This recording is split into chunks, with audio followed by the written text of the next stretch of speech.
காலையில் கண் விழித்து கதவை திறந்து வெளியே வந்த செல்வத்தின் முகத்தில் பனி வந்து மோதியது. அதை மெல்ல துடைத்து கொண்டவன் மனது எல்லையில்லா இன்பத்துக்கு சென்றது. இப்படிப்பட்ட இடத்திற்கு தனக்கு பணி மாற்றல் தந்ததற்கு இறைவனுக்கு நன்றி சொன்னான். இன்னும் கொஞ்சம் வெளியே நடந்து வீட்டை ஒட்டி செல்லும் பாதைக்கு வந்தவன் வளைந்து வளைந்து செல்லும் பாதையும் எதிரில் வருபவர் கூட தெரியாத அந்த உரைப்பணியும் கண்ணுக்கு எட்டிய மலை முகடுகளும் அவனை இன்ப மயக்கத்திற்கு கொண்டு சென்று அவன் வாயிலிருந்து ஒரு பாட்டை முணுமுணுக்க வைத்தது.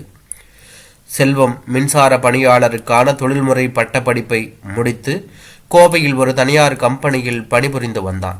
4 வருடங்கள் கழித்து அவனுக்கு வேலைவாய்ப்பு அலுவலகம் மூலம் மின்சாரத்துறையில் மின்சார பணியால் வேலை கிடைத்தது. உள்ளூரிலேயே பணியிடம் கிடைத்ததால் பெற்றோருடனே இருந்து பணிக்கு சென்று வந்து கொண்டிருந்தான்.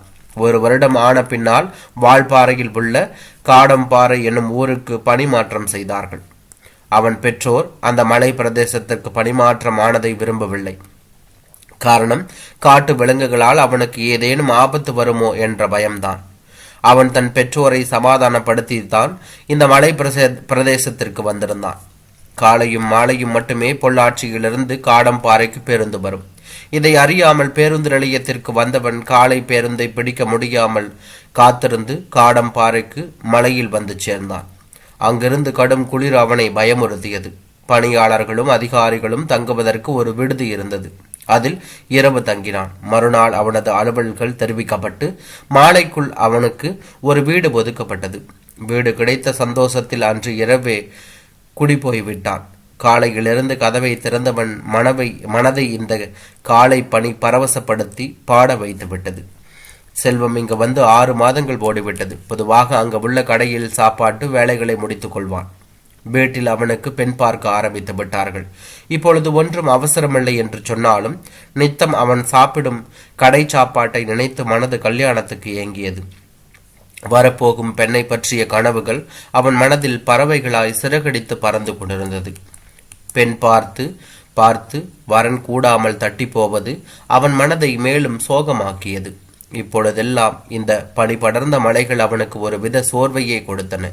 வேலைக்கு செல்வதும் வருவதும் இயந்திரமாகிவிட்டது. பேச்சு துணைக்கு கூட ஆட்கள் தேட வேண்டியிருந்தது.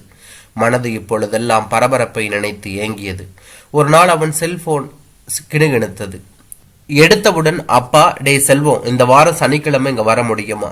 கேட்டவுடன், எதுக்குப்பா இவ்வளவு அவசரமா கூப்பிடுற என்றவனிடம், ஜாதகம் ஒண்ணு சரியா இருக்கு, நீ வந்தேனா பெண்ணை போய் பார்த்துடலாம், மற்றது எல்லாம் பெண் வீட்டில் பேசிட்டோம், நீ வந்து பொண்ணு பிடிச்சிருக்கா அப்படிங்கிறத மட்டும் சொல்றேன், அதனால கண்டிப்பா வெள்ளிக்கிழமை ராத்திரியே இங்க வந்துடு. செல்வத்தின் காதுகள் இதை கேட்டவுடன் மகிழ்ச்சி கடலில் மூழ்கியது. அப்பாடா, தனக்கு ஒரு துணை கிடைக்கப் போகிறது. மனம் நிலை கொள்ளாமல் தவித்தான். இந்த மலை வாஸ்தலத்தில் தனிமை என்பது எவ்வளவு கொடுமை! அதை நினைத்தவன் வரப்போகும் பெண் எப்படி இருப்பாள் என கனவு காண ஆரம்பித்தான். செல்வம் இப்பொழுதெல்லாம் மகிழ்ச்சியாக உள்ளான். அங்கு உள்ள மக்களிடம் தன் கல்யாணத்தை பற்றி சொல்லி சொல்லி மாய்கிறான். பெண் பார்த்த அன்றை பிடித்து விட்டதாக பெற்றோரிடம் சொல்லிவிட்டு பணிக்கு வந்தவன் மறுநாள் அவன் அப்பா போன் செய்து பெண் வீட்டாரிடம் சம்மதம் சொல்லிவிட்டதாகவும் வருகின்ற ஆவணி மாதம் 10ஆம் தேதி அன்று கல்யாணத்தை வைத்துக் கொள்வதாக நிச்சயம் செய்து விட்டதாகவும் தெரிவித்தார். அதன் பின்பு அவன் கால்கள் வானத்தில் பறப்பது போல உணர்ந்தான். இப்பொழுதெல்லாம் கல்யாண வேலைகள் அதிகம் இருப்பதாக சொல்லி அடிக்கடி விருமுறை எடுக்கிறான். குடும்பம் நடத்துவதற்கு தேவையான பொருட்களை வாங்கி வந்து வீட்டில் சேர்க்கிறான். அவனுடைய எண்ணங்கள் ஆவணி மாதம் 10ஆம் தேதியை நோக்கியே இருந்தது. கல்யாணத்துக்கு முதல் நாள் இவன் கோயமுத்தூரில் உள்ள தன் வீட்டில் இருக்கும்போது அவனுடைய கைபேசியிலிருந்து ஒரு அழைப்பு.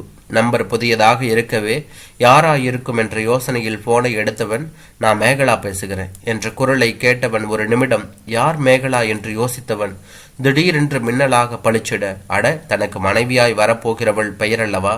சொல்லுங்க மேகலா, என்ன விஷயம்? மனதில் சந்தோஷம் பரவ கேட்டவனிடம் எதிர்முனையிலிருந்து அந்த சந்தோஷம் தென்படாமல், உங்ககிட்ட கொஞ்சம் பேசணும் என்று பதிலுக்கு இவன் சாயங்காலம் பேசலாமா என்றவன் காந்தி பார்க் அருகில் நிற்க சொன்னான். சொன்னது போலவே காந்தி பார்க் அருகில் நின்று கொண்டிருந்தாள் மேகலா. செல்வத்துக்கு அவளை பார்த்தவுடன் பரவசம் தோன்றியது. ஆனால் அவளிடம் எந்த மாற்றமும் இல்லை. முகத்தில் ஒரு இறுக்கமே இருந்தது. செல்வத்துக்கு இந்த பெண் முகத்தை பார்த்தவுடன் மனதில் ஒரு கலக்கம் வந்தது. சொல்லுங்கள் மேகலா, இவனே பேச்சை ஆரம்பித்தான். எனக்கு இந்த கல்யாணத்துல விருப்பம் இல்லை. இந்த வார்த்தை அவன் மனதை சுக்கு நூறாக்கியது. என்ன சொல்றீங்க? நாளைக்கு கல்யாணம், இப்போ போய் இந்த மாதிரி சொன்னா என்ன அர்த்தம்? இதை பொண்ணு பார்க்குற முன்னாடியே சொல்லி தொலைச்சிருக்கலாம்ல. செல்வத்துக்கு கோபம், வருத்தம், அவமானம் அனைத்தும் அவன் குரலில் அழுகையாய் வெடிக்கும் போல இருந்தது. ஆனால் அவள் குரலில் அதே இறுக்கத்துடன், நான் எங்கள் அப்பா அம்மா கிட்ட சொல்லியாச்சு, அவங்க தான் பொண்ணு பார்க்கறத மட்டும் அப்படின்னு சொல்லி என்னை ஏமாத்திட்டாங்க.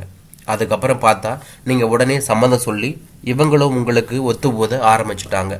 என்னால் இந்த கல்யாணத்துக்கு ஒத்துக்க முடியாது. மேற்கொண்டு ஏதாவது நடந்தா நாளைக்கு வீணா நீங்கள் அவமானப்பட வேண்டி வருமேனு தான் முன்னாடியே சொல்கிறேன். இவள் மீது தாங்க முடியாத வெறுப்பு வந்தது செல்வத்துக்கு.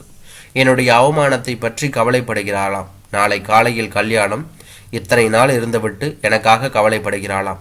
என்ன ஒரு நெஞ்சழுத்தம்! நாளை என்ன செய்வாள்? ஓடிப்போவாள். அது எனக்கு மட்டும் அவமானமா? அவள் குடும்பமும் அல்லவா அவமானப்பட வேண்டும்.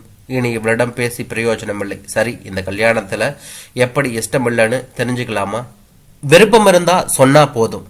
என்னோட படிப்புக்கும் வேலைக்கும் நீங்க ஒத்து வர மாட்டீங்கன்னு நினைக்கிறேன். இதை நீங்க பொண்ணு பார்க்க வர அன்னைக்கே எங்க அப்பா அம்மா கிட்ட சொல்லிட்டேன். ஆனா அவங்க பொண்ணு பார்க்கறது மட்டும்தான், அதுக்கப்புறம் தட்டி கழிச்சிடலான்னு சொல்லி கடைசியில என்னை ஏமாத்தி இப்ப கல்யாணம் வரைக்கும் போயிட்டாங்க. சொல்ல சொல்ல செல்வத்துக்கு தலையில் அடித்து கொள்ள வேண்டும் போல இருந்தது. இதுவரை இப்படி ஒரு கோணத்தில் அவன் சிந்தித்து பார்த்ததே இல்லை. அவனுக்கு பெண் படித்தவளா இல்லையா என்ற அக்கறை கூட இல்லை. தன்னுடன் இணைந்து வாழ ஒரு துணை தேவை என்ற கோணத்தில் இருந்தான். இப்பொழுது என்ன செய்வது?